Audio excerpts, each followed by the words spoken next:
This podcast is powered by As Always Entertainment. If you enjoy this content, consider becoming a patron over on patreon.com/asalways. Other than to support this show for just $1 a month or more, you get access to over 50 exclusive episodes of the Kill Connor Clubhouse podcast that release every week the Kill Connor Club podcast isn't on. You also get a week's early access to the Spoilercast show, The Cinema Room, and plenty of cool perks such as being part of polls for future videos on our channels, as well as other early access material. With that said, please enjoy the podcast.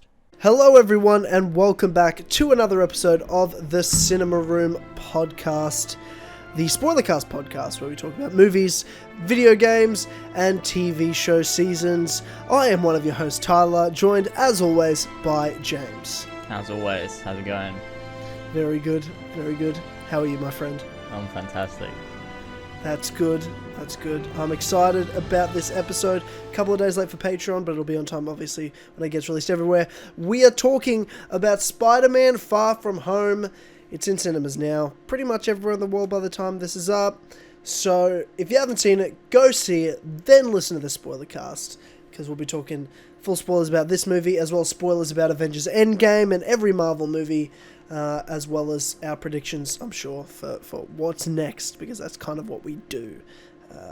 So, we've got to get right into it. Obviously, we've got to thank our Patreon producers, King Richard III, Kassassin, Elsticote, 91, Seth, and Josh, Devillier. Appreciate you guys for helping make this show happen. I realise we've got to do a few pre-records pretty soon, James.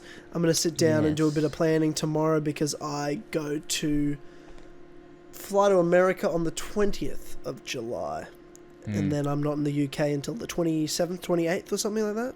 Okay. Yeah, which one is it? Because that'd be useful information. Hey, I'm pretty sure I've told you this already. Haven't I? I've told you this somewhere. Probably. I don't remember it. Fuck. Oh, yeah, okay. It doesn't even matter right now. Hey, James, it matters right now. It's been brought up. It fucking matters right now, this moment. Okay. Sunday, July 28th. Okay. I fly out of New York and I land at 6:25 a.m. Oh, that's incredible. On Monday, the 29th of July.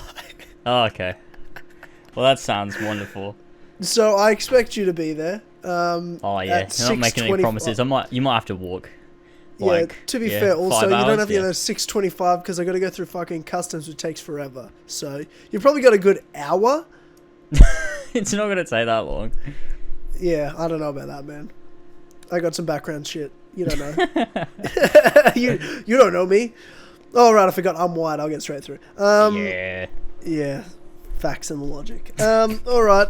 Also, of course, this podcast is powered by the great people over at patreon.com/as always. So if you like what you're listening to here and you want to hear more, for $1 a month over at patreon.com/as always, you can get exclusive access to the Kill Connor Clubhouse podcast, a week's early access to this podcast, plus lots of other cool perks and bonuses.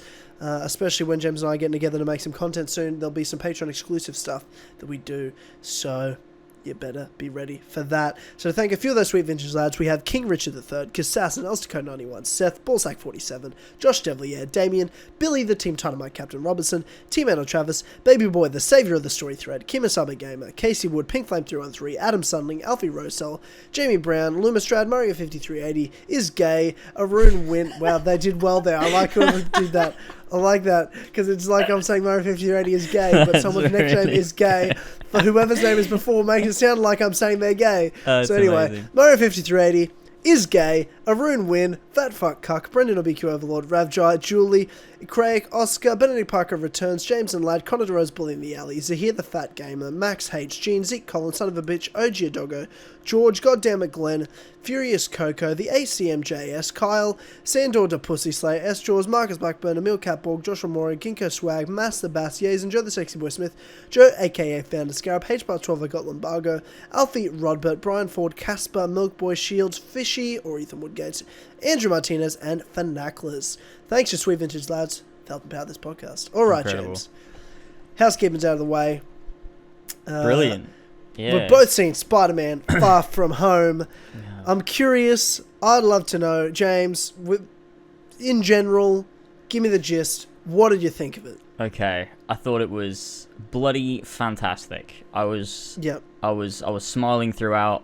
Thought it was both a really great epilogue to Endgame, whilst also being a really good Spider-Man movie in terms of things that I had criticisms about with regards to Homecoming and its link to source material. I think it did a lot more things that I liked in Far From Home, which I really liked. I think the pacing was really good, and all of the various story threads, it was all structured so well that I felt almost genuine anxiety for most of the movie because of all the different things that were happening, and that Peter was trying to juggle and was trying to figure out. I was like, how is this going to go down? What's going to happen next? It was great. Really fucking enjoyed it. I thought it was a brilliant movie.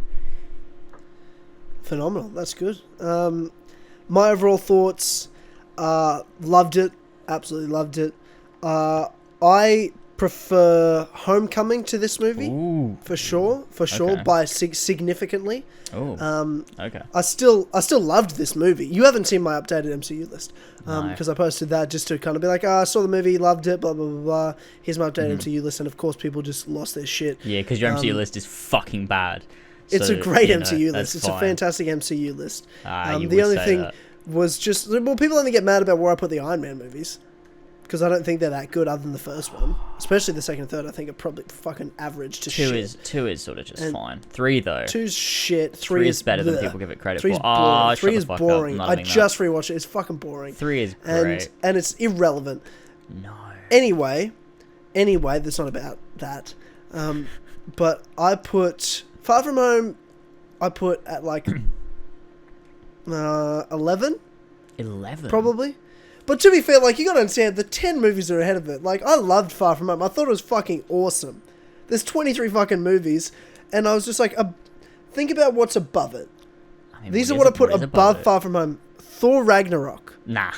I love Thor Ragnarok, but that is blasphemous. I'm not having that. Guardians of the Galaxy Volume 2. No, I don't like Iron this. Man 1.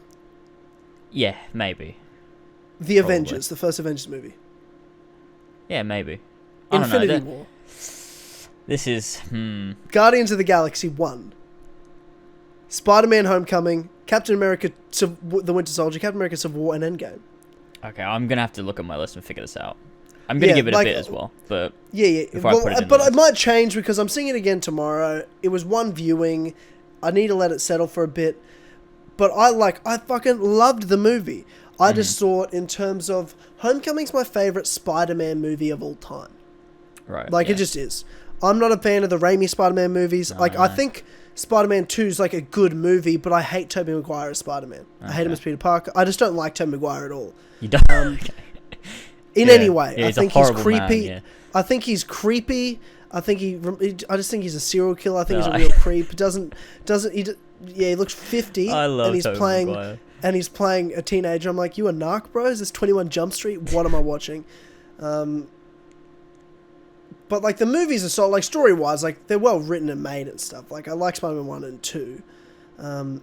But yeah, I'm not a big fan of them. It's whatever. They're fine movies.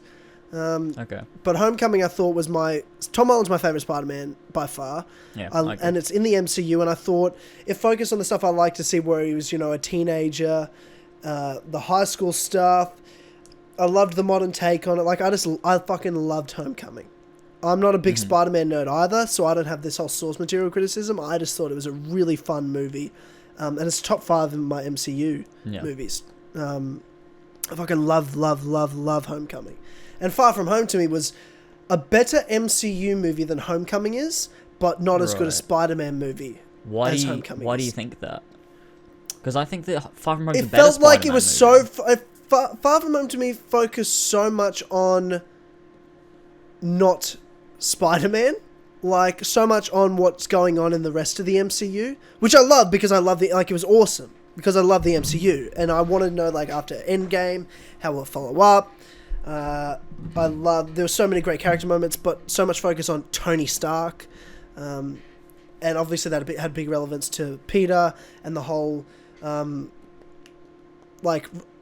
think this is going to go up on my list because I've been settling on it. I've been thinking about it today. I even tweeted out what is everyone's thoughts on Far From Home, and I got some great responses. I'll go through them later. Okay. But people just pointed things out that I wasn't really thinking about. You know what it is? I just realised. You know what it is, James? Do you know what ruined this movie a little bit for me? Okay. I watched all the trailers for this movie. There were lots of clips being released. Like, there was so much marketing. I felt like I'd seen the whole movie before the movie came out. See, I only watched the first trailer and then I stopped. Did you? Yeah, okay. And it was really good. The first trailer doesn't show much, and most of the clips that were in that first trailer are not even in the movie. So you didn't see the trailer where he's like, I really miss him, and they're talking about Tony Stark. Like, you didn't see the Avengers spoiler trailer. You just saw that first teaser. I don't know. Well, you know when he's looking up at the picture of Iron Man, he's like, I just really miss him. No, I saw that one. Was that not the first trailer? It was a teaser trailer like in January, remember? Before Endgame or Captain Marvel or anything. Oh, yeah. Well, yeah, I saw both of those. But I didn't see anything after that. I didn't see any clips, or I'm pretty sure there was another trailer. There was some, like, international trailers and stuff. There's lots of international trailers. There's lots of clips they put up and scenes and stuff. Yeah, I didn't see any of that. I felt like I'd seen the entire first hour of this movie. That's what they do, though. That's what Sony does with Spider-Man for some reason. They did it with Homecoming as well. Yeah. See, I didn't see much for Homecoming. I didn't watch any really for Homecoming because I wasn't a big Spider-Man fan until I saw Homecoming, man. Like, I didn't care about Spider-Man. I've seen all the Amazing Spider-Man movies. I've seen the Spider-Man Raimi trilogy. I was never like, oh, I love Spider-Man. He wasn't a superhero that I loved. My favorite thing about Spider-Man was the PS2 Spider-Man 2 video game. That's a very Loved good game. the shit out of that game. Great game. I played a lot of that. Like, that's the most Spider-Man thing I've enjoyed. Okay. He's not my superhero. Cartoons? No, not like I'm not. I was not into the 90s cartoon. Yeah. That was my favorite thing when I was a kid. I was into Batman cartoons as a kid, Oh, and even then, I watched those as well. I didn't really watch many cartoons. I wasn't a cartoon kid, man. I didn't watch a lot of cartoons. You don't like cartoons?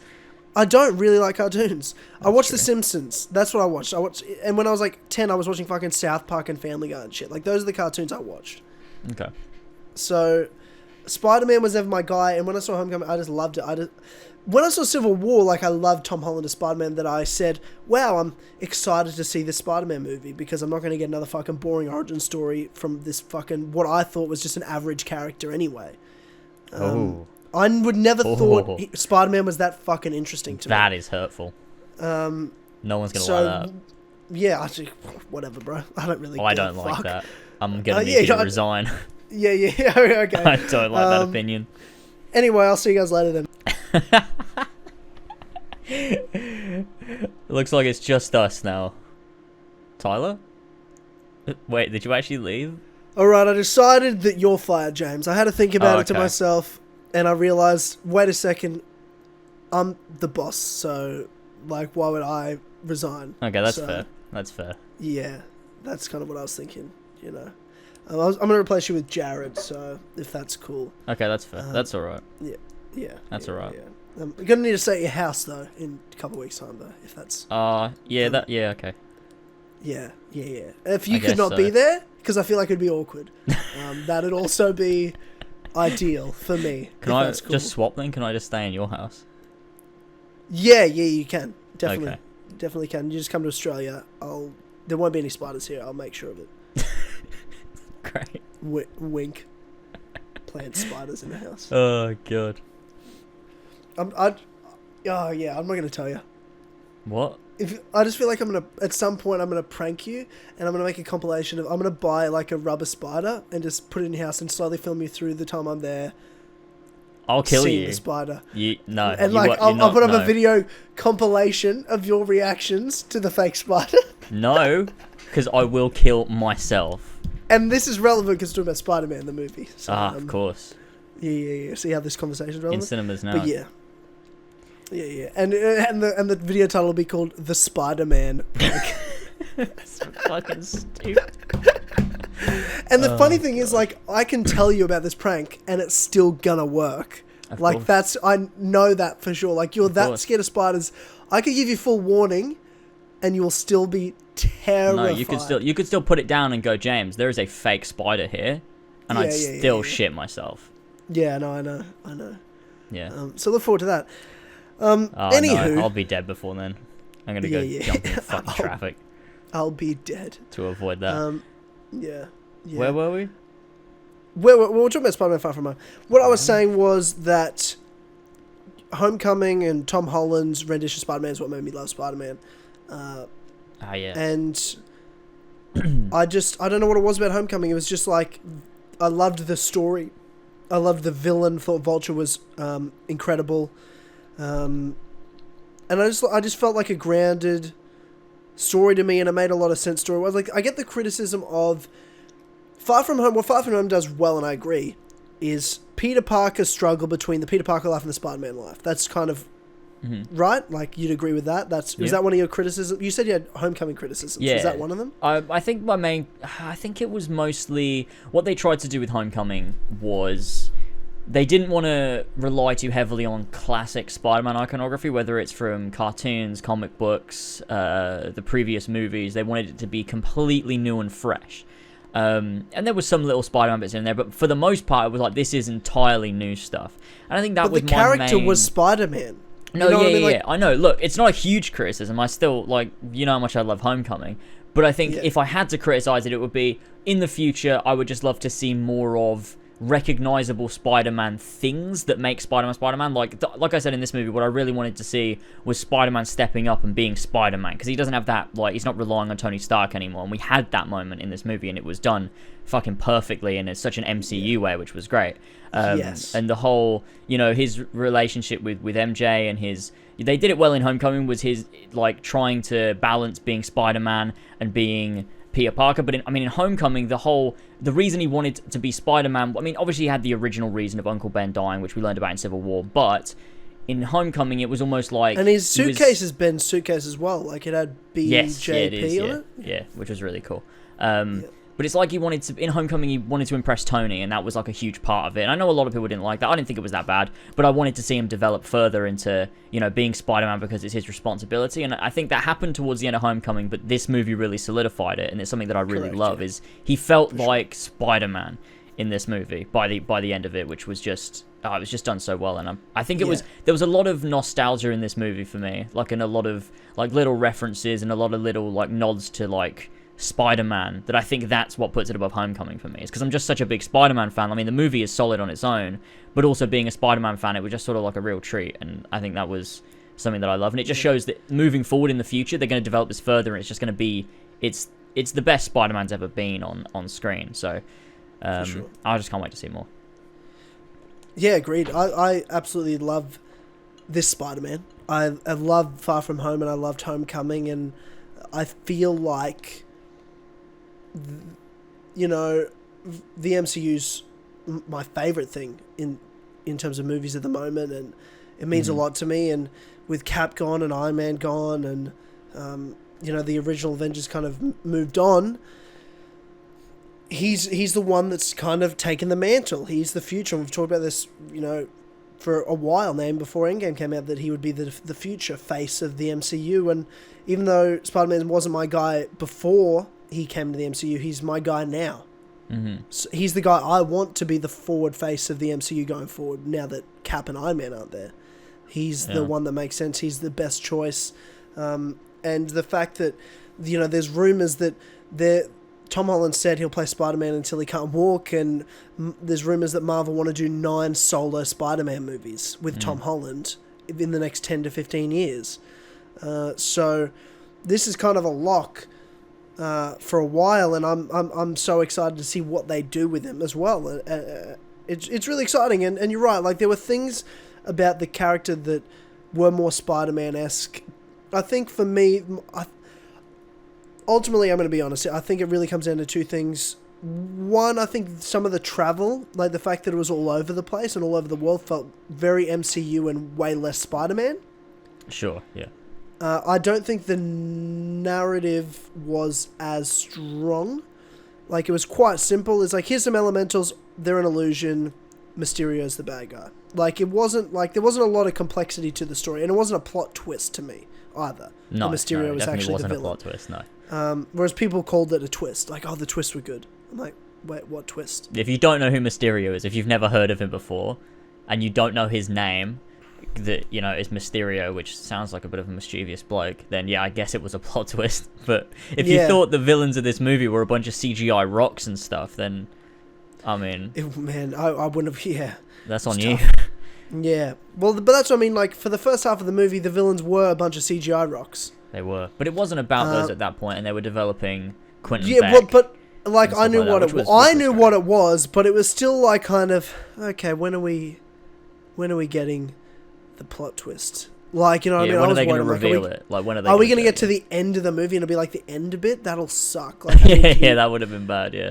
Like where it was just CGI monsters the whole time. That's why I was kind of like, it took me a while to get into it with that stuff. Like I was just enjoying the Peter Parker stuff and the MJ stuff and like laughing about all the small things that were going on in the school, like the awkwardness of it, like him trying to get a girl, really that high school movie stuff. Yeah. I loved that storyline, and the MJ character was a bit underdeveloped in the first movie. It was just kind of thrown in that she's MJ at the end. I thought they did a really good job fleshing her out in this movie. I agree. I love her. She's so much better.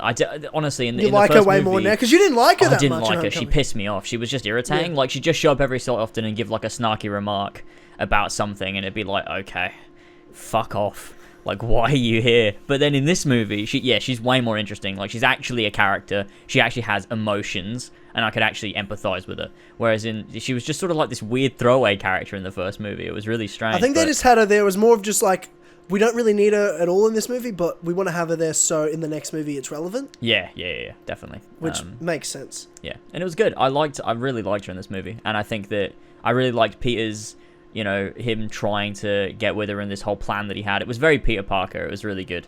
And that storyline was cringy and adorable. I loved it. I loved it was great because it was like, this is so bad, but it's so good.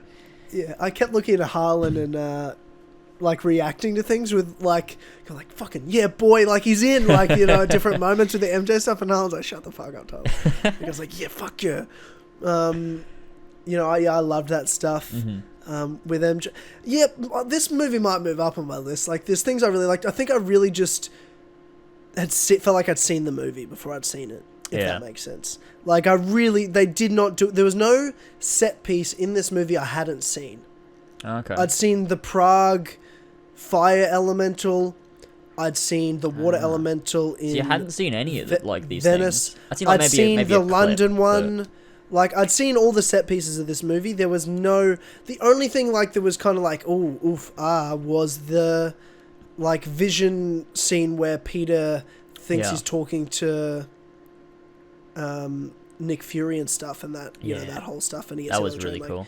That was really well done. I was like, holy shit, this is awesome. Very Mysterio. Yeah, it was so accurate. That's another thing, right? Mysterio, Jake Gyllenhaal. Yeah, you're right, for sure. Fucking incredible. He was so good. It's Jake Gyllenhaal, for God's sake. He's one of the best actors on earth. It was the most perfect Quentin Beck I've ever seen. It's like they took it straight out of like a fucking old cartoon or out of the video game. I can't believe they've nailed fucking two of the most obscure, shitty villains in Spider-Man. Yeah, oh my god. They've just like, I know, because like Green Goblin's been done 1,000,000 times to death. Fucking Dr. Octopus has been done to death. All these characters have been done to death. Who's the most shitty, annoying, obscure characters? How about Mysterio and Vulture? And they've nailed them. They're the two best villains in Spider-Man for me. Yeah. Like, that's ever been. Best on-screen like movie. Other than maybe the Norman Osborn in Spider-Man 1. He was very good. I did like him, yeah. Other than that, like... But I just like I also prefer the actors in fucking... Willem Dafoe's fine. It's Willem Dafoe that plays... Norman Osborn, but Michael Keaton as Vulture. I'm still debating. Like, I feel like I'm still leaning on the Vulture is my better than Mysterio. I just kind of like there's just moments. I think when I look at Homecoming, my favorite moment in the movie, and I'll never forget, like being in the cinemas and being on the edge of my seat. That scene where you find out that Michael Keaton's character's the father of. What's her name? Liz. Forgettable girl of Liz. That moment and that whole scene up until he's got the gun in the car before he lets him in is 5 of the best minutes of MCU movie of all time. Like, it's great stuff. It is my favorite part of the movie, and I think that made Vulture for me. And I thought he was just the perfect sort of villain / antagonist, but not necessarily like you could sympathize with him as well. Whereas, like, I want to see Michael Keaton come back. Like, I don't know. He might be a little more step up above Mysterio for me. But I still think Jake Gyllenhaal nailed Mysterio. I just think it might be Vulture's a bit cooler than Mysterio. Yeah, I think what the difference is, right, I was talking about this on Discord, is Vulture is in the MCU is nothing like the comic book version, but he's leagues and leagues above the comic book version because the comic book version is fucking terrible. So Michael Keaton's Vulture is incredible in that sense, whereas Mysterio in the MCU is very comic book accurate in the way that he's portrayed. He's a bit different here and there, but like he's very accurate in the way that like the backstory to him. The backstory. When that scene when they're in the bar and then Peter leaves and then he sort of switches off amazing. Who he is. I was like, that's it. Like, they've done it. Like, that little speech he was giving and the way he was acting, like, that was literally just, it was so accurate. It was so fucking good. And Jake Gyllenhaal nailed it. And that was such a great scene and everything. And it was fucking great. So I don't know. I think I'm gonna have to sit on it for a while before I decide which I prefer. But both are incredible. So, you know, they've really been nailing villains in the MCU with Spider-Man, which is great. Yeah. Well, he has the best, you know, we talked about this the other day, he has the best villain catalog in Marvel. So they've really gone deep into it with these first two movies, and they could easily do 9 solo films, including these two. So 7 more solo movies with Spider-Man villains, and I'm sure they do a phenomenal job doing it. Yeah. I think the travel around, I brought this up before, but I want your opinion on it.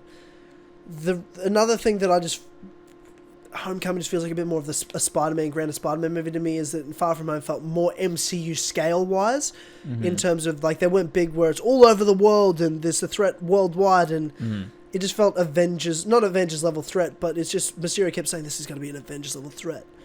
And it felt like a Marvel trying to make it a big thing.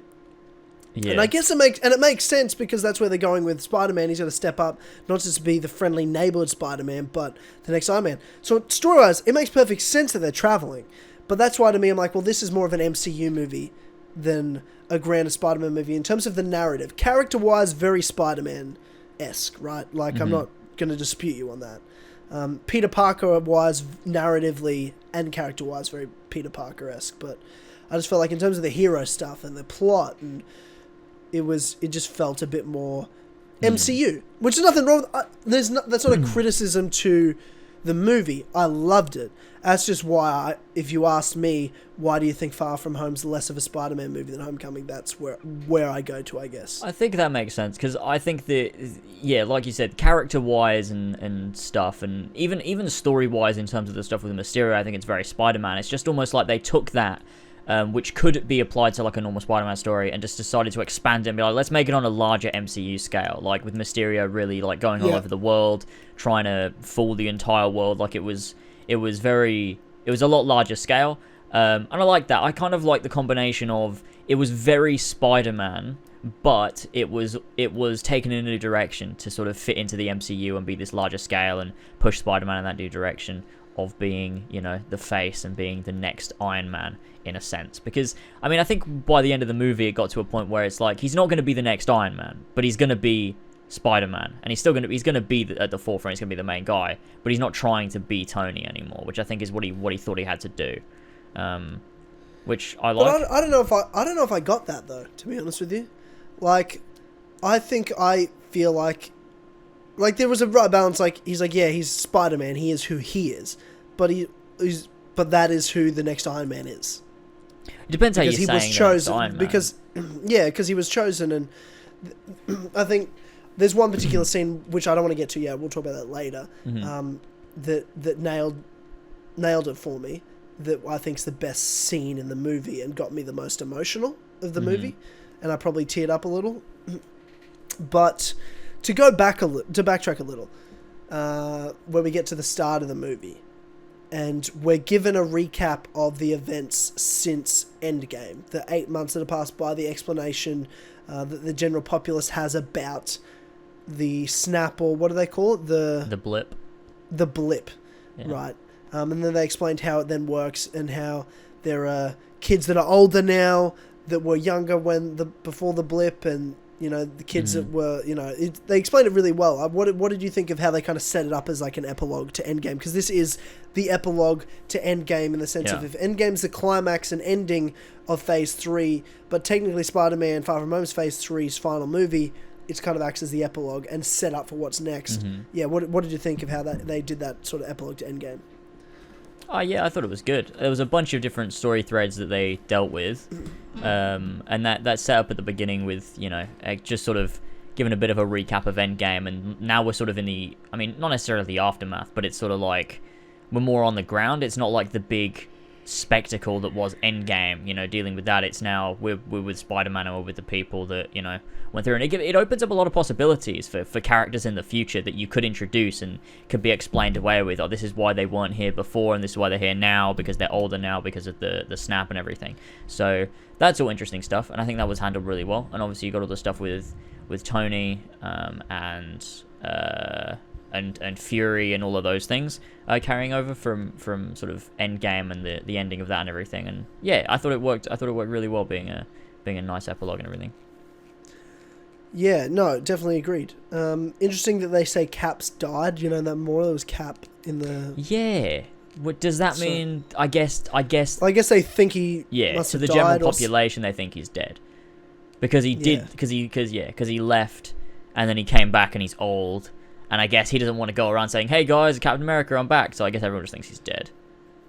Yeah. Unless he left Makes again sense. and went back to the other universe. Because I mean, I assume he's got like kids or grandkids there, right? In the other universe.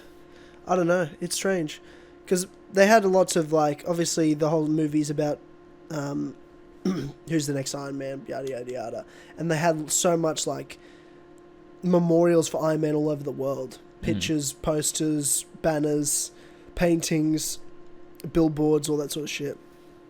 Like they kept him in your mind the whole movie, Tony Stark, and the only thing that would have made it more emotional, I'm like, they better not show fucking Pepper and Morgan or anything. Like I can't fucking handle it. Like I'll fucking bawl my eyes out right now. Like, it's too fresh. The wound is too fresh. I can't. But then we kind of get to the whole Peter Parker storyline of it all, right? Which is he's trying to get MJ, and he's got to deal with the high school dramas of it, the awkwardness of pubescent youth. Yeah, I mean we've touched on it, but overall from start to finish, what were some highlights to you of that sort of MJ storyline, and what did you like and not like?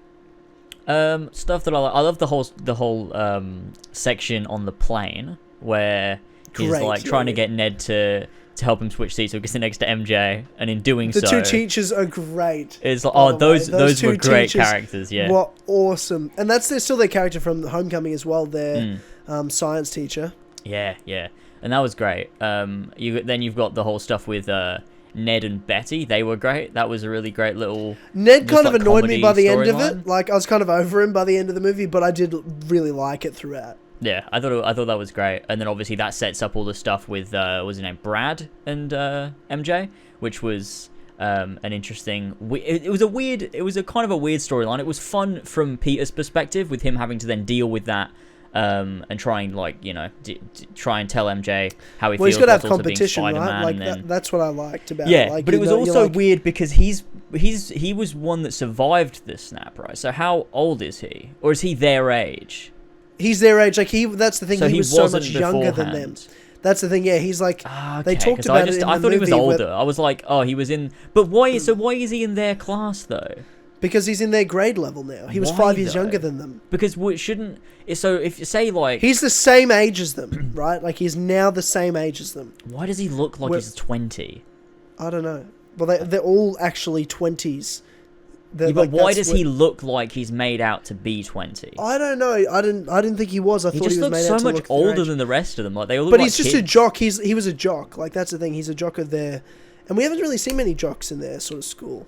It was okay. That was weird because the way I thought of it in my head was they explained it in the movie that he was like 5 years younger and he was just like a scrawny nerd, and now he's all built and girls are after him and stuff because like he was just a kid when they got snapped, but he survived. So now he's in their grade because he's so 5 years weird. older. The way I saw it was he was in their grade and then everyone else got snapped, but he survived. So when they all came back, he never finished school, so he went back and finished school.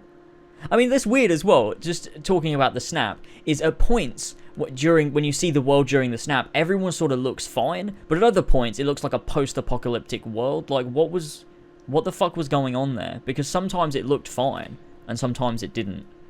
Maybe, I guess, some areas were better off than others. What didn't look fine? I don't know, like, I'm trying to think, when they're in that restaurant or something, when they meet up with Professor Hulk the first time, like, everyone's fine. Someone's coming over and getting a selfie with him. Like, that was during the snap. Yeah, of course, there are areas that are fine, and there are people that are still functioning. Half of society still exists, but like some areas there's totally I'm sure there's areas that are literally abandoned now. Well, yeah. So people have kind of gathered together into communities to live in, whereas there's all this area that's now unused.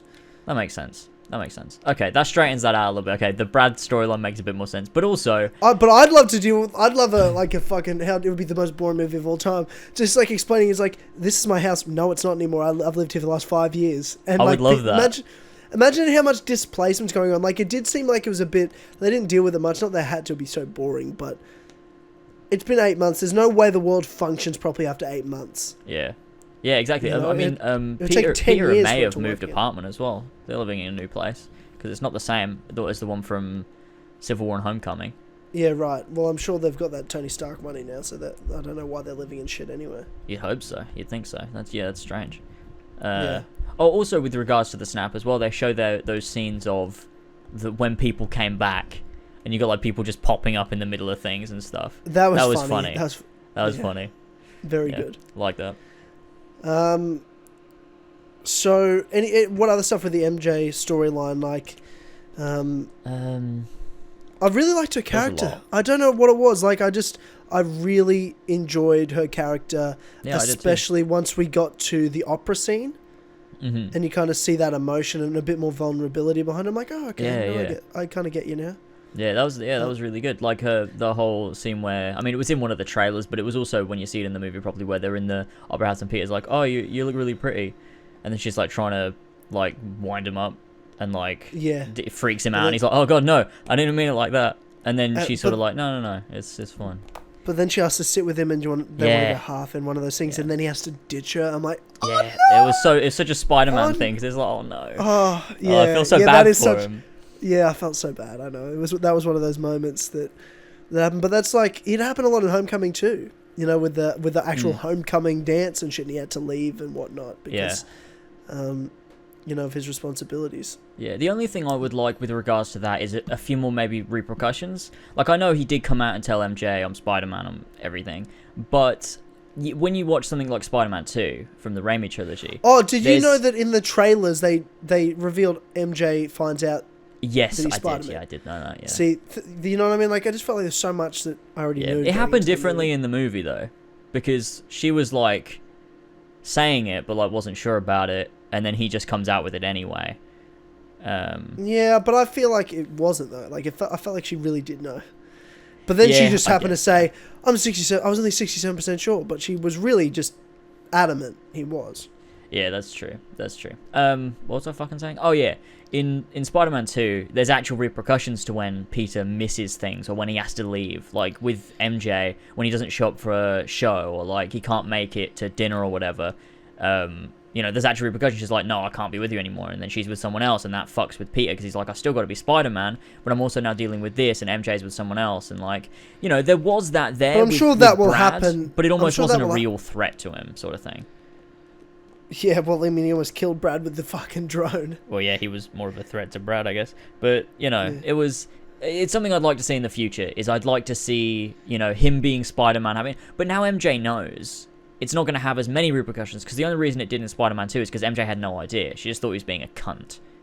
So, you know, it would have been nice just to see MJ be like... To be fair, this is a whole different direction, because it's not just MJ that knows by the end of it, right? Like... Yeah, okay, that's an interesting point. We'll I'm get very to that, intrigued. We will get to it, but I'm very, like, perplexed. A little bit... I'm perplexed, James. A little bit confused, I've never used that word before, but I am perplexed. Yeah, good word. I am that also. Yeah, I am that also. Yeah. So, one of my favourite parts of the movie, and my favourite second character behind Peter, and obviously Mysterio, is Happy. Ah, yeah. Happy in this movie was so good. Yeah, he's great. And especially just seeing his difference, who he is in Homecoming to this movie, is kind of hilarious. Because in Homecoming, he didn't want anything to do with Peter. He just wanted to ignore him. He felt like he was the babysitter to Peter. And now it's kind of like it's sort of his nephew, like in a way. And he feels more responsible and like they're close now. I really like how their relationship has grown and the Aunt. What do you think of this Aunt May thing as well? Like that whole subplot. Oh, I like that. I thought it was funny, but I liked it. It was. I don't know. It was interesting. I don't know whether they're going to actually take it anywhere, but it was fun. It just felt good seeing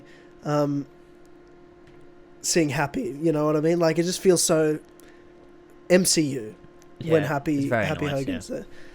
So I was stoked that he's still, even though Tony's gone, Jon Favreau, like the actor, especially, is still a part of it. But yeah, Happy's still around. It's great. I mean, I guess we'll go back and forth a bit with this movie because I want to say I'm happy. But my favorite moment of the movie was a Happy scene. I think you'll know what it is. Obviously, who gives him Edith? It was Edith? Nick Fury. Peter, but it was Nick Fury that gave him Edith, wasn't it? No, it was Tony gave it to Happy. Right? Oh no, yeah, Nick did give it to him. Which doesn't make sense because it wasn't even Nick Fury, so I don't like that was it now that I look back on it. Yeah. It doesn't make sense. Oh, what the fuck? I'm so fucking confused. Why would he have Edith? Why would he have fucking Edith? That's weird. Why the fucking And then why later on Edith? did why would Ben Mendelsohn have fucking Edith to give to Peter? Like Ben Mendelsohn, the actor, has Edith. Yeah, Ben Mendelsohn, the actor. Because no one knows any characters from Captain Marvel. It's just fucking Jude Law, the actor. His name was fucking Talos, was it? Hey, bro. Whatever, man. You know what I mean? Hey, don't mock Captain Marvel. It's my favourite movie. Yeah, sorry. It's quality. But then Peter says later on as well, he's like, Tony wouldn't have given Edith to Nick Fury because Fury would have just kept it for himself. But Fury's the one that he thinks gave it to him. Yeah, but he wouldn't have access to it, right? Like he has to be given access to it. Okay, that makes sense. Yes. Yeah. It's only Peter can use it. That makes sense. Yeah. But Peter's been, hit by the train. His friends are in trouble. He's got no way to contact them without putting them in danger. So he calls Happy. And that test of trust with Happy. Tell me something you would know. When we were in Germany, you ordered that adult video, and I knew about the price. It was an adult movie, and I asked at the desk. That was great. I just love their sort of bond now, and then that scene in the jet where they're talking about how they miss Tony and everything, and again in the trailer for sure. Leave it for the fucking movie. How they miss him, and I don't think he would have done what he did if he didn't know you were here after he was gone. But then the scene where Peter's making his suit, which also in the trailer. But great. The thing that wasn't in the trailer that wasn't ruined, that was the best fucking moment and made me feel so MCU and Iron Man and just yes, Peter, this Peter Parker, this Spider-Man isn't just Peter Parker Spider-Man. He is MCU's son of Tony Stark, essentially. You know what I mean? He is like Tony's son in so many ways. And the way he's treated, the way he's given the mantle. Obviously, Pepper's wife given the company, but what's left behind as Iron Man is given then to Peter Parker. That's what Spider-Man inherited Iron Man's stuff, whereas Tony Stark's stuff is obviously inherited by his family, his two different lives, two different worlds, even though he is the one. It's a part of him. And then he's building a suit, and Happy's just looking at him, and he's like, "What?" Yeah. He's like, "Nothing." You make the suit. Man. I'll get the music, and he hits fucking Back in Black. Yeah. But AC/DC, and I'm just like, "Fuck yes, motherfucker!" I was just great. So pumped up. I was like, "This is so Iron Man. This is so Iron Man. This is so MCU." But it's the next generation. It's Peter Parker. It was so fucking good. And I loved the black suit, by the way. The black homecoming suit. I really do too. It was really nice to see Peter making a suit as well, because a lot of people, that was another criticism, is Tony Stark made him a suit, and like, you know, he's just like Iron Man. But in this movie, it's like, I mean, it's combining the two elements. Like, he's got access to Tony's stuff, but Peter's the one making the suit, and that was nice to see. It was very MCU, but also very Spider-Man, and I like it. And I love the suit. I think it looks great. I can't wait to rewatch this tomorrow. Yeah, I need to go see it. Maybe I wasn't in a great mood watching this movie, because I'm like talking about it, I'm like, fuck, this is an amazing movie. That's what happens to me sometimes when we talk about movies. Yeah, true. Like when we were talking about Troy. Yeah, and I'm like, yeah, it was pretty good. And then by the end, I'm like, man, this was a great movie. Yeah, I loved it. Yeah, it's kind of like that. And I did, but the thing is, like I said in my tweets out afterwards, I said I thought it was a good Spider-Man movie, but a phenomenal MCU movie. Phenomenal. I love the movie, obviously. Like, I think it's incredible. Yeah. But maybe I like it a bit more than that this time around. Just more with the Spider-Man elements. I didn't really pick up on as much. But again, I'm not a big Spider-Man guy. So, yeah, that's true. I'm no expert. I've never claimed... Have I ever claimed to be a Spider-Man expert? No. No, I don't think so. No. I hope not. Because you'd be wrong. Yes, that's true, Jazz. I would be wrong. Yeah. But yeah, that whole happy stuff was great, and even at the end with just like, you think he's revealing his identity to people, and it's just like, what's going on between you two? Yeah. Because it was I was expecting the next line to be like, it almost looked like he was rehearsing it, like to say it in front of an audience, and he was going to be like, he was going to say, I am Spider-Man. But then he didn't, and it was like, okay, thank God. Jesus Christ, that would have been fucking weird. Because he's not Tony Stark. Like, a whole part of Spider-Man's character is, you know, he doesn't tell people his identity to keep people close to him safe. Which doesn't always work out, but, I mean, that's what he does. Well, I mean, there's never really been a consequence in these MCU movies, has it? Not really. It should be, though. I mean, it was Thor. A little bit. Everyone Thor knows is dead. Like, literally everyone. Yeah, that's true. But, I mean, it's more of a consequence in Spider-Man, to be honest. Because it's never really been, like, a problem with Tony or with Cap. Because, I mean, that's sort of all they are. Like, they're only the hero. I don't know. It's weird. Like, I guess with Spider-Man, the whole concept of, like, you know, if people know who he is, they're going to go for the people that he loves. And he's a bit less able than, like, an Iron Man. Although he is, you know, still a superhero. He's not, like, flying around shooting missiles that target people in their heads really accurately or whatever. So I guess, I don't know, they did a little bit of that in this movie with, you know, when Mysterio finds out, when he tricks him by making him think he's Nick Fury, Mysterio's like, oh, there you go, and then he gets hit by the train, and then they go after his friends. Yeah. You know, it's, you know, they do a bit of it here and there. So there's that. I don't remember what the fuck are we talking about? What were we talking about? That scene where he's talking to Happy and May. Stuff. Yeah, there was that scene. So, Ned, did you still like Ned? What do you think? Like, he didn't really do much or develop. He was just kind of there for comic relief. Yeah, he wasn't really that close friend of Peter like he was in the first one. I mean, he wasn't even like, they weren't, I don't know. He was just there. He was just sort of there, and they sort of got rid of him. They're like, we don't really need him for this movie, so let's just put him in this relationship with Betty, so that makes sense as to why he's always neglecting Peter. Like, he's just sort of off doing his own thing, so we can focus on Peter and MJ. But even still, like, he still had like relevant help in terms of knowing the secret, so that when, trying to keep everyone indoors, when he was trying to keep like all the school friends indoors and whatnot. Yeah, that's true. Yeah, I like Ned. I think he's great. I think I got a little over him by the end of the movie. Like, not in a bad way. I was just kind of like, I'm done for a while. You're done. You're done with Ned. I need him to do something else in the next one. You know, I need a bit more development from him, or I need him to be in there less. What do you want him to do? I don't know. Just be a bit more involved and kind of grow, have some sort of story. Yeah. Because I don't really think it's going to be still funny, the same shit he does when I've seen 2 movies of it. Yeah, he needs more of an arc, some way to develop. Yeah, they did it with him MJ, being kind of a comic relief goof be still good 3rd time around, 9th time around? Like, you know, all I'm saying is if he wants to have longevity, you've got to do a bit more with it. Yeah, like, he can still be funny, but I think it'd be nice for him to be Spider-Man's sort of, you know, background guy. Guy in the chair. Yeah, well, eventually they talk about that guy in the chair, but, like, what if eventually he literally is that? Like, as adults, when they're adults and they're not Yeah. you know, high school kids anymore. But then again, Peter has AIs. Like True, he has Edith and who? What do you call the one in Homecoming? His Homecoming suit? Karen? Who's that? Karen. Yeah. So there's Karen, and now there's Edith. So I don't know. Yeah, I don't know. I guess I don't know. I feel like moving forward, because Karen wasn't even in this movie.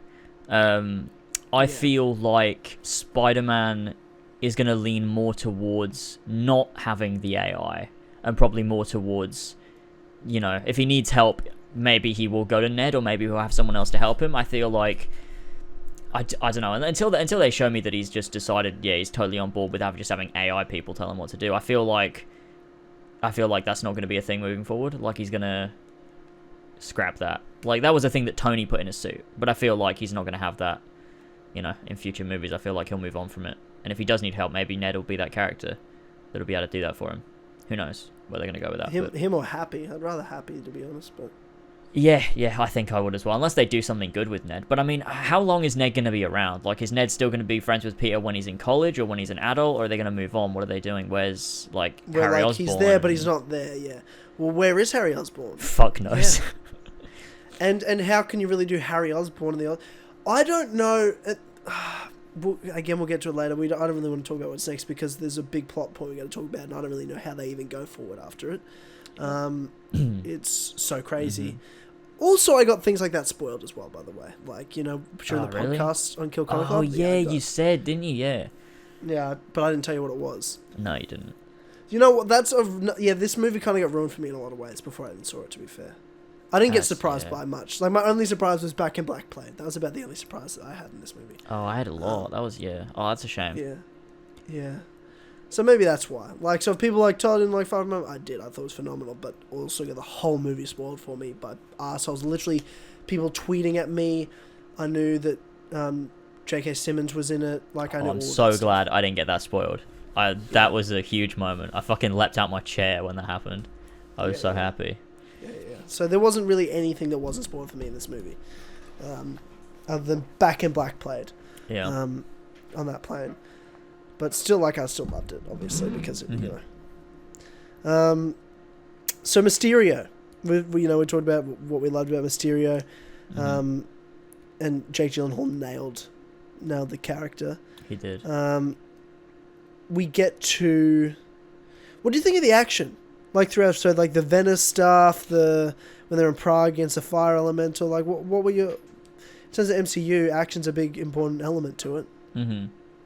I liked it. What do you think of some of the set pieces and battles and stuff? Yeah, I thought it was very good. I liked, there's two major standout moments that I can think of off the top of my head. Was the first one being the one in Venice, where he's trying to web all these buildings together, and he's like jumping through these broken like windows and stuff, and that was very cool. That felt very Spider-Man.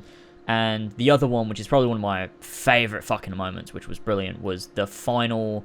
He's in that corridor, and Mysterio like projects like so everything goes black, and then Peter has to use his spider sense to like find him, and he's just like running and he's dodging and like punching all these fucking drones, and it's just all instinct, and that was fucking a brilliant scene. The climax of this movie was up there. One of my favorites, like the set piece on London Bridge, and the Peter Tingle. Oh, okay. They need to stop that. That was okay. It was funny one time. Now can we stop it? It's not called that. What the fuck are we doing? I was expecting like finally like he'd say it's the most Spidey sense, thing. but nope. But we'll I'm sure it'll be called the Spidey sense. Like, I hope so. Long term. So. But like, it was funny in this movie because it was only said twice. Like, it was said by Aunt May, and then it was just said by the way Happy said it. Like, you know, it's just such a mum and dad thing. You know what I mean? Like, you talk to your mum about one thing, and then of course she tells your dad, and he brings it up to you. Oh yeah, the Peter thing your mum told me about it. Like, I just kind of loved that about the Happy and May stuff. Then Peter says it to himself though. That's the moment where he says it. That moment that I really like, that he says it to himself. He's like, "Come on, Peter Tingle," and then he doesn't. It's like, okay, please stop. Like, I feel like in between this movie and the next one, it's a joke like, for this movie. He'll call it Spidey Sense or Spider Sense, whichever one he wants to go with, and then they'll be like, oh, what? And then he's like, that's what I'm calling it, and then that's what he'll call it from now on, or something like that. I hope so anyway, because you can't keep doing that. But I like that they use Spider Sense a lot more in this movie, because a lot of people in Homecoming, there was a lot of debates over whether this Spider-Man has a Spider Sense or not. Which, I mean, obviously, but I think we saw in Infinity War. We did briefly, yeah, with his. I mean, with the hairs standing up on his arm, and then also Russo's confirmed the reason he took so long to die is because his Spider Sense could like sense it or whatever, so it was affecting him before it was actually happening or whatever. The reason, when he died in Infinity War, and like everyone else just sort of fades away, but he's like, I don't feel so good, and then he takes ages to fucking die, and it's super dramatic. Obviously, it was because it was cool, but also they explained like the reason is because it's of his Spider Sense. That's what they said, which I like. Yeah, okay, cool. But I like that they used a little bit more. Yeah, the way they did in this. What do you think of the spiders? Like, I love the look of the Black Homecoming suit. What did you think of the Noir suit? Oh yeah, that was fun. It was a bit of fun. Did you see some of the other suits they had? When you're looking through the templates? Yes, I tried to, but it flicked away so quick. I was like, I'm not sure what was there. I'm interested to see. Yeah, there's a couple ones I recognise that weren't from. I think I thought I saw the PS4 suit on there. Yeah, I feel like I did see it. Yeah. Yeah, I felt like as an Easter egg they put the Spider-Man PS4. It did look like it. They even did a Spider-Man PS4 Easter egg with the selfie. Oh yeah, that's when that happened. Alpha was like, "Oh, it's like the game." I was like, "Oh yeah, I guess it is." Like the picture, Wade did the picture, like it was the same. It was the same look, you do in the game. So I was like, "Oh yeah, cool." So I think there's a couple of homages to Spider-Man PS4, which is cool. Yeah. So that London Bridge, like climax scene, you've got MJ and Happy all involved, hiding from the drones, and Peter is on the bridge, kind of like just leaping around in between them, all webbing them together. Like, I loved the action scene, and then the climax, sort of course, being the Peter Tingle moment. I love it's called the Peter Tingle, and I love it more that you hate it as well. So I'm gonna keep calling it that. Fuck. Yeah, so his Peter Tingle kicks in, and then he just does it all by instinct. That was such a coming of age story. The last two movies have been coming of age stories for Peter, and it was such that moment of like, he's made it. He's the guy now. Yeah, and that's also along with that, when he was on the plane with Happy, and he realizes that he can't rely on Tony anymore, and he just sort of stands up and he sort of comes up with a plan himself. He's like, "Give me your phone." And then he figures out where everybody is, and then he's like, "Okay, I gotta make a suit and everything." It was like, "Okay, that's good." Like, he's not relying on anyone else. Like, he's the one taking charge, and that's what I wanted to see, and that was really good. And then you get that again at the end when he's using the fucking Peter Tingle to take out all the drones, which was it was great. Yeah, it's absolutely amazing. Yeah, that's one probably. Yeah, that's top 3 sort of favorite moments in the movie. Was the Peter Tingle moment, and I can't take it seriously. I can't. Yeah, I love it. And then, of course, Mysterio's sort of death, where he almost got shot and he stopped that with the Peter Tingle. Oh yeah, that was fucking cool. That was fucking sick. That was really fucking cool. That's a question. Do you think Mysterio's actually dead? Absolutely not. His last line was, "People will believe anything." Yeah, I don't think he's dead either. Yeah, not a chance in hell is definitely he dead. not. I do not believe he's dead until they reveal that. No, and yeah, even he's when dead. Even when he asked Edith, he didn't say, "Is he dead?" Like, check his vitals. He said, "Is this real?" And he said, and all she says was, "All the illusions are down, Peter." Yeah. So that doesn't mean that it was very vague. Dead. Yeah, it was specific to avoid it being real. There's no way they're getting rid of this character, especially when they're clearly building towards a Sinister Six. You're not going to get rid of this Mysterio that you fucking nailed. It's no chance at all. Yeah, he's got to come back. Yeah, and that'll be great. Yeah, I think he's not dead at all. He's an amazing villain, nailed it. I can't wait to see him and Vulture and whoever they build up again in the future. Scorpion's already done. Scorpion, yeah. Not that he's that well developed, but he's there already. They'll do something with him, I'm sure. Maybe they could have him be a villain in the next one. In the third one. Yeah. Yeah, true. And develop finally give him that suit and have him shoot acid at Spider-Man, and that's all he really does. But Yeah, well, we'll see. Who knows? Yeah. Could do something cool with him. You never know. Yeah, you just definitely could. And Michael Mando's a great actor. Played Vass in Far Cry 3. So true, he did too. Good villain. He'd be a good Scorpion if he takes some of that Vass and puts it into Scorpion. Yeah. Would be good. Yeah, agreed. So we get to the end where he's on the bridge, and you get that sort of MJ moment, like their kiss and stuff. What did you think? It was like they do it so awkwardly. It is such a this Spider-Man sort of movie. It's not like the first Peter MJ kiss in the Raimi trilogy is like the most passionate. Yeah, that's also the first kiss he's ever had with a girl, I assume, because he's a fucking nerd. They get beat up in the hall. So I assume, and it was like some like make-out pash session. Yeah. Upside down. Yeah. In the middle of the night in New York, because apparently teenagers in the Raimi trilogy just hang out in New York at night time where it's dangerous. But no, in this, like, it was just like a peck. Yeah. And then they tried again, it was a little longer of a peck, and they tried again, it was a little longer of a peck. Yeah, it was done very well. It felt very Spider-Man. It felt a lot like this Spider-Man. It was just right, keeping up that whole theme of awkwardness and everything that they were doing throughout the movie. It was great. It was a good scene. And it was also it made me feel all warm and fuzzy inside. I was like, I like this. That's good. Yeah. Good for them. Warm and fuzzy. Warm and fuzzy. Gave me a Peter tingle. It was good. It gave me a Peter tingle. Well, it's a bit tight around the web shooter, if you know what I mean. That was funny.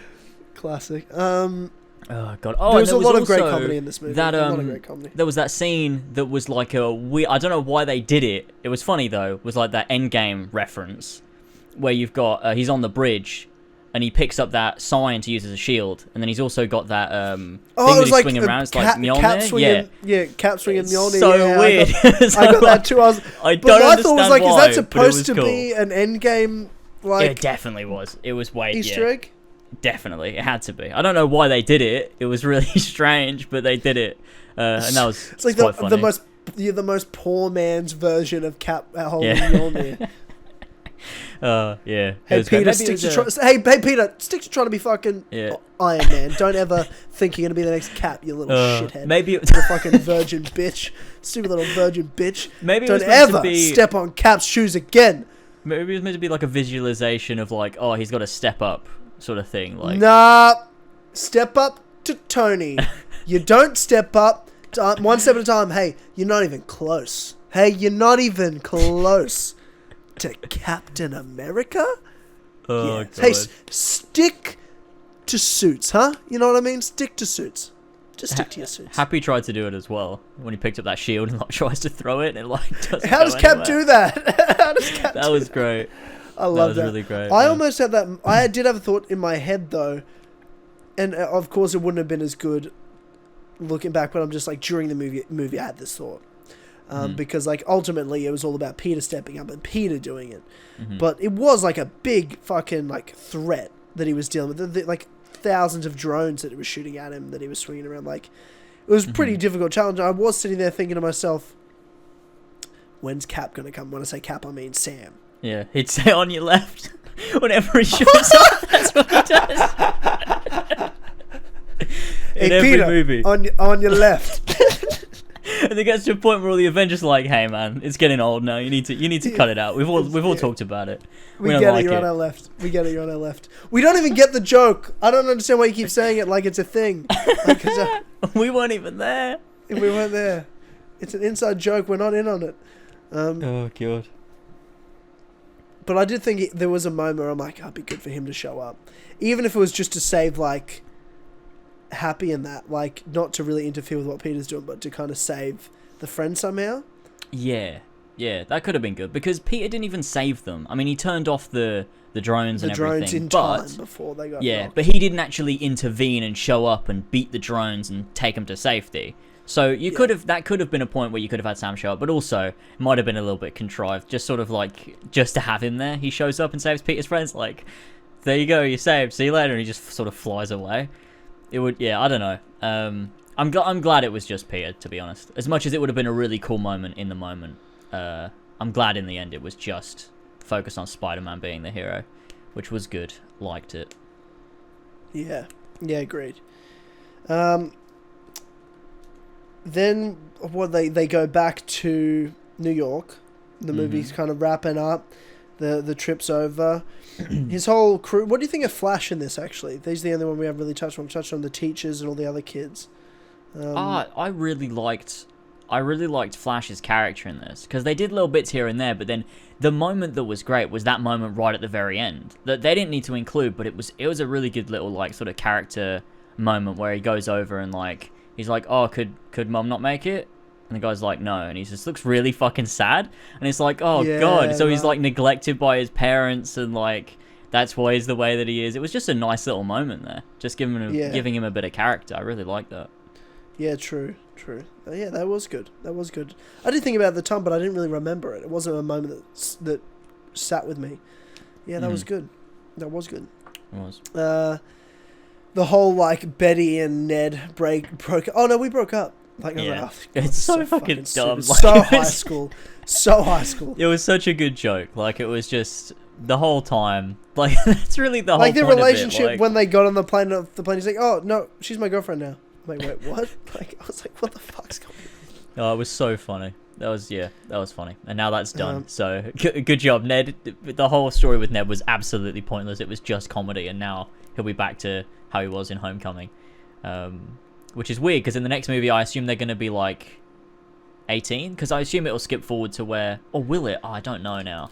Well, okay, let's get to this ending bit. So, He flies around with MJ in New York. Great scene, by the way. What a great scene. Okay, yes. That was brilliant. Swinging around. Getting to see Spider-Man now. He is Spider-Man now. He's taken on the role, and we get to see him swing through Manhattan like Spider-Man does, with the beautiful soundtrack that's like an adaptation, sort of an evolution of what was in Homecoming, taking that theme for Spider-Man further, which was great, because the MCU normally fucking scraps music for some reason unless it's Avengers. So it was nice to hear the Homecoming theme again, but, you know, ramped up a little bit. And just seeing him swinging through New York was just, it was so Spider-Man. It was brilliant. It was very reminiscent of, like, the Raimi trilogy, which I think is why they did it, because I think a lot of people were talking about that. How that was something that was, you know, at the end of every Raimi movie, you'd have Spider-Man swinging, and it'd be fucking awesome. So they did that, and it was really nice. That was a great scene. I like that a lot. Yeah, no, I did too. And I loved seeing, you know, sort of MJ's reaction to it, and like they were meeting up for a date, but it was just like he's gonna take her for a swing, and that's it. And he's like, all right, see ya. yeah. That's it. But yeah, I thought that was awesome. Yeah, to see. That was very good. And obviously he's not living in Queens anymore as well. Like that's a big part of it. Like their apartments in Manhattan. Yeah, that's good. I like that. Well, it's good for the future because Spider-Man's then in Manhattan. But the problem is that I still don't fucking get is the post-credit scene, which was hardly a post-credit scene. It was like the ending of the movie. Yeah. That first post-credit scene was just the ending of the movie, which was you get J. Jonah Jameson, which is pretty much like InfoWars Alex Jones of this universe now. Great way to do a modern-day adaptation of it, by the way. Mm-hmm. Especially with... it doesn't really make sense to have like a newspaper, you know what I mean, that he's a part of in 2019 in the MCU, or in 2023, whenever it's set. Like it wouldn't make sense, but having like an InfoWars online show that J. Jonah Jameson hosts, like the way they did in Spider-Man PS4 is like a podcast or something, radio show.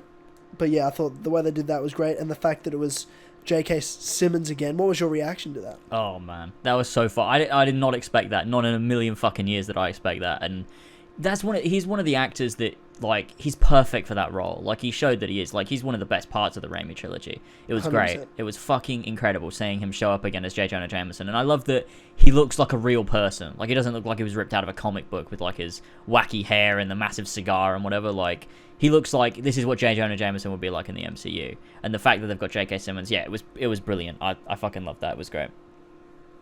But then... they get the video from Mysterio, which is, you know, edited, doctored to make it look like Spider-Man's evil, and Mysterio's good, and Spider-Man is Peter Parker. And now everybody knows, but thinks he's evil and selfish and wanted to be the next Iron Man, so it's just going to be him. So that's why Mysterio's dead. So, what the fuck Where does that leave us now? Where the fuck do we go? So you want to do 7 more Spider-Man movies where his identity isn't a secret to anybody? Everyone knows who he is. I know. I wonder how they're going to go about this, because it's so weird. I'm pretty confident it's not going to... I don't think it's going to... I don't know how they're going to resolve this, but there's no way this can just be how we're moving forward now. Is he's known to the public. Everyone knows Peter Parker is Spider-Man the same way everyone knew that Tony Stark was Iron Man. There's no way they're doing that, and if they do... There's no way they can't do it now. How can they not do that now? I don't think... There's got to be a way of sorting it out. Like, there's been a couple times in comic books where his identity has been revealed, but they managed to keep it under wraps and somehow fix it. Whether you use the scrolls in some way to do that, or whether you use, whether Chameleon becomes a part of the story. That's interesting, because then you have Spider-Man swinging around and Peter Parker show up because of the scrolls. Very interesting take, James.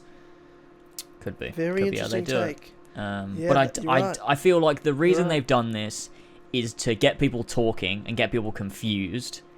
But I don't think that it's going to be a situation where now Peter Parker's a celebrity superhero like Tony Stark was.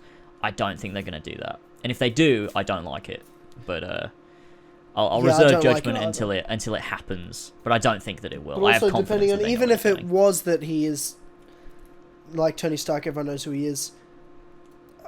I'd still want to wait and see how they then act on it from now on.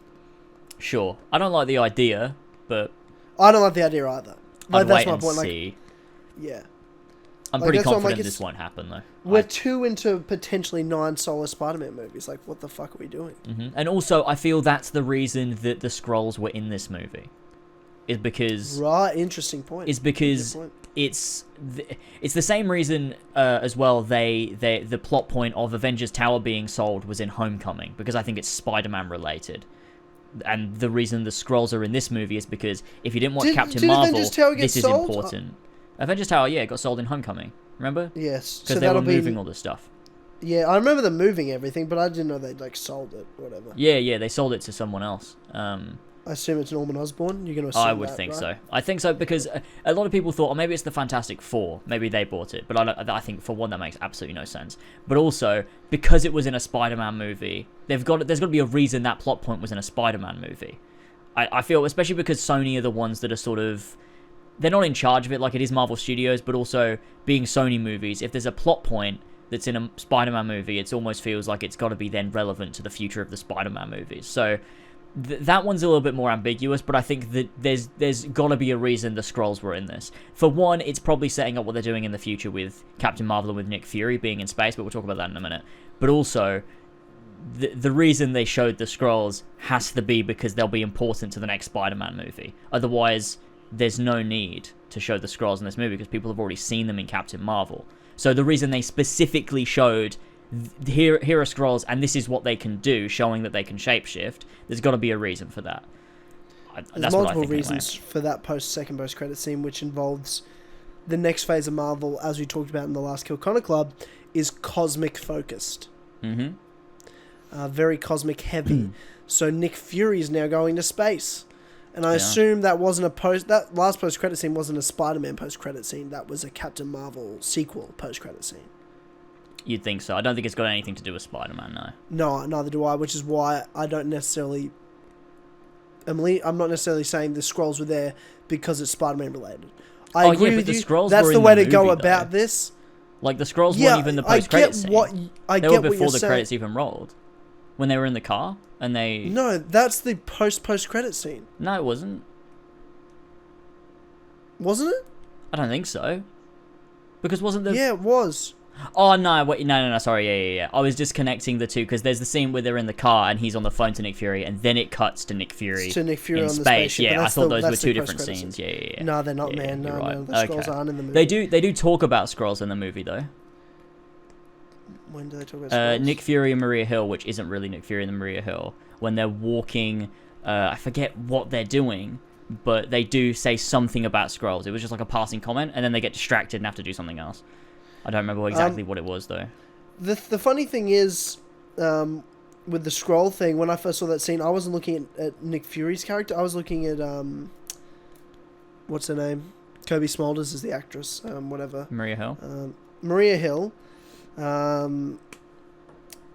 I saw her shapeshift back into a scroll, and I was like, holy shit, she's been a scroll the whole time. Like, that's her character's been a scroll the whole time. But then I looked over, I'm like, oh, never mind. No. Okay.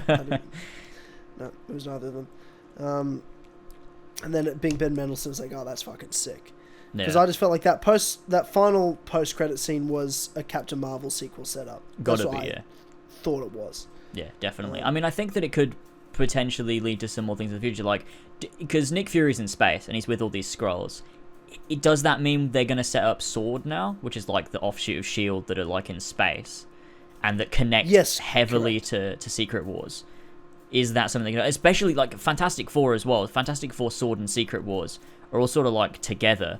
I feel like this is something they could be doing, like setting up SWORD first and then... Well, I think they'll set up SWORD for a while and then progress down the road, down the road, like Phase 5, not Phase 4. Yeah. Okay. Yeah, that makes sense. It's very interesting though. I like what they're doing, and it gives me some excitement for what they're doing with Captain Marvel, because I assume that's what it is. I mean, it could be anything cosmic related. Maybe Nick Fury also connects with other cosmic storylines like the Guardians as well, but I feel like it's probably more likely that it's Captain Marvel related, especially because Fury was so important to that first movie. Yeah, no, I agree. I think it's Captain Marvel, yeah, because I think Fury's, way more important, as you said. It's interesting with this next Spider-Man, eh? Like, he's the face of the MCU now, and he's the main hero, but we're going cosmic heavy with the MCU in this next phase, and then in terms of the Earth stuff, obviously there's a few Earth characters still around, Ant-Man, Falcon and Winter Soldier, Scarlet Witch, Black Panther. There are Earth guys, but Spider-Man, they're talking about 9 Spider-Man movies. So I feel like the future of the MCU on Earth is going to be heavily focused, and even the cross-event movies are going to be heavily focused on Spider-Man's universe. Mm-hmm.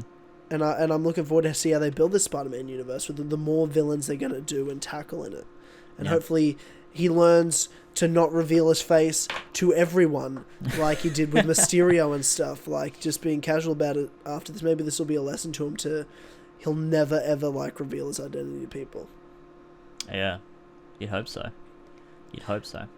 Or he's just, everyone knows, and he moves into a mansion, Tony's old mansion, and he just starts calling himself Iron Man, and he starts wearing Iron Man suits. Oh, Jesus Christ, I fucking hope not. Spiron-Man. It's like... fucking Spiron-Man. Yeah. Spiron-Man with the Peter tingle. Incredible. I can't wait. Yeah. Sick. Oh god. But look, fucking awesome movie. I'm excited to watch it again. Have you got any final thoughts? Anything you want for this third Spider-Man movie? Because I don't think we're going to see Peter and Spider-Man until the third Spider-Man movie. There's not going to be a cross movie in between now and then. I think in 2 years we'll get... I think they're going to go straight into making this next Spider-Man movie. I think we'll get one every 2 years. I think in 2 years' time there'll be Spider-Man 3. Because what was it? 2016 Homecoming came out, so 3 years ago. I think 2 years we'll get the next Spider-Man movie.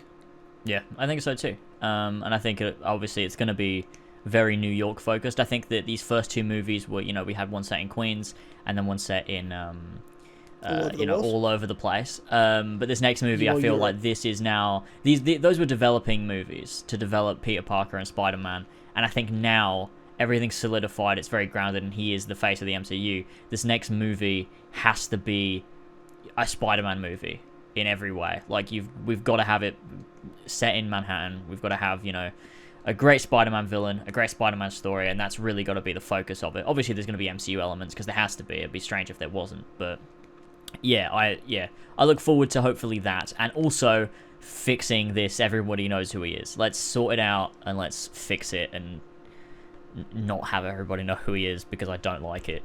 Get the Skrulls to show up and stage one of them's Peter Parker, and then Spider-Man saves Peter Parker, and it's like, oh, he can't be him, because he saved himself, and then the Skrull turns back into a Skrull, and everything's fine. Do that, or anything else that fixes it. That'd be great. Yeah, the Skrull one's probably your best bet, because you could literally have Spider-Man around, swinging around, and Peter Parker. there. So it's probably your best bet. Yeah. Yeah. That's probably, yeah. I feel like that's what they got to do. But yeah, I mean, I'm looking forward to what they do next. This Spider-Man's been really great, and you know, both these movies have been great, and he's been great in everything else he's been in. So I can't wait to see them develop this Far From Home further. more than Homecoming or less? More than Homecoming. Wow. Okay. Yeah. Cool. I liked it more, a little bit more. Cool. Lots of people said, like, when I tweeted out, what did people think of it? Lots of people were saying that they loved this more. Brett said 100 times better than Homecoming. And then people were like, because I'm like, hey, what do you guys think of Far From Home? People were like, oh, I haven't seen it yet. I'm like, oh, cool, not the question. Yeah. Yeah, but everyone that's seen it said they really, really liked it. That they loved Mysterio and people saying it's better than Homecoming.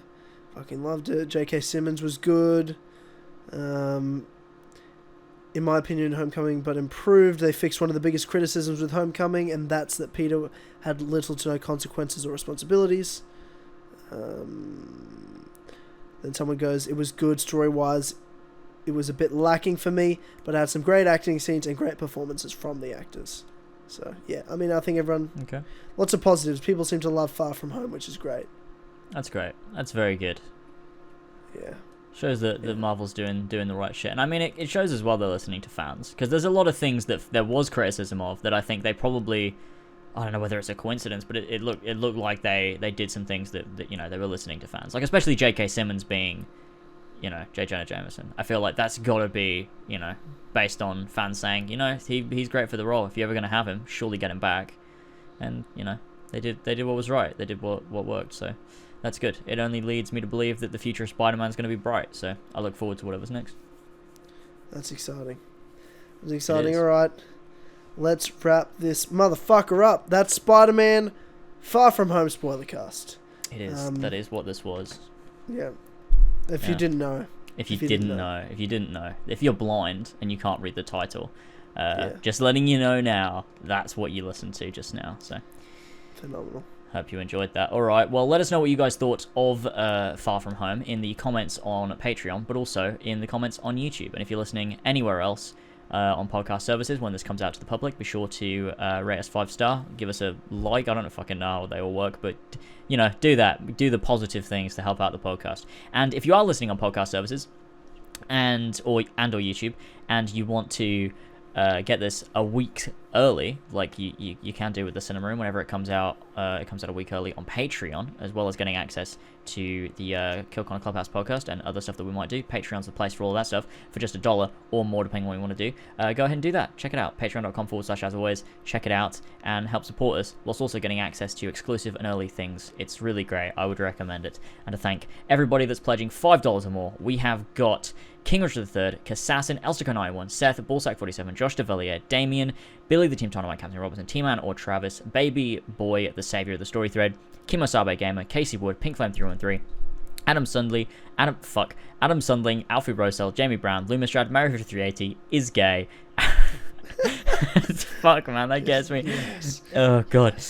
ArunWyn, Fat Fuck Cuck, Brendon BQ Overlord, RAVJAI, Julli, Ikraik, Oscar, Benedict Parker Returns, James and Lad, Durose Bully in the Alley, Zahir the FAT Gamer, Max H, Gene, Zeek Collins, Son of a Bitch, Ogeaidogo, George, Dammit Glenn, The Furious Coco, ACMJS, Kyle, Sandor the Pussy Slayer, S-Jaws, Marcus Blackburn, Emil Katborg, Joshua Mora, Ginko Swag, Master Bass, Yazen, Joe the Sexy Boi Smith, Elstico, no, what am I fucking talking about? Jesus Christ. Oh, sorry, I lost it. I lost it. Reading of all time. Because I said it fucking, oh, Jesus Christ. I said The Furious Coco, and it really, I kept thinking about it. God. Sorry. Okay, Joe, A.K.A FoundedScarab, Hedgehog Stuff, I got Lumbago, Alfie Rowsell, Brian Ford, Casper, Milk Boy Shields, Fishy Ethan Woodgates, Andreu Martinez, and Fanatical. Thank you all so much for your continued support here on patreon.com/as always. You're all brilliant. You're my favourites. Thank you very much. And that's it for the Spider-Man Far From Home spoiler cast. We'll see you in a week's time. If you're listening on Patreon, we'll see you in a week's time for... Well, we won't. We'll see you this Sunday for Clubhouse. And then if you're listening on podcast services, we'll see you in a week's time for Kill Connor Club. So there's that. Amazing. All right. We'll see you then. Thanks for listening. And we will see you next time. See you later.